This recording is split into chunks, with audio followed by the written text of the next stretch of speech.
Hello uncle, नमस्ते, चलो bye.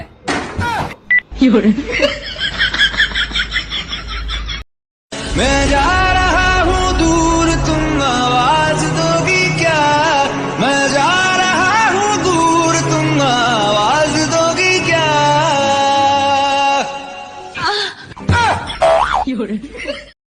मेरा रिश्ता पक्का होने ही वाला था दोस्तों। फिर घर वालों ने कहा कि हमारा बेटा बहुत शरीफ है। फिर मेरी हंसी निकल गई और रिश्ता कैंसल।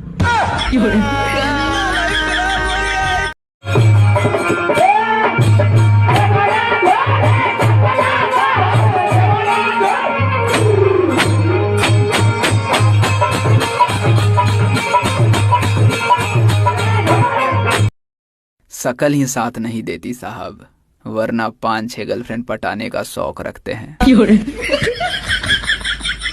नमस्कार। हम सभी माँ बाप से यही कहना चाहेंगे कि वो अपने बच्चों का इज्जत करे, क्योंकि वो देश का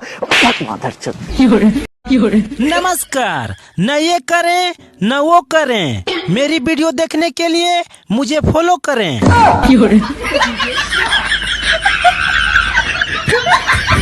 जो हमसे जले थोड़ा साइड से चले। भाई तू स्कूल नहा के क्यों नहीं जाता? ये बाबूराव का स्टाइल है।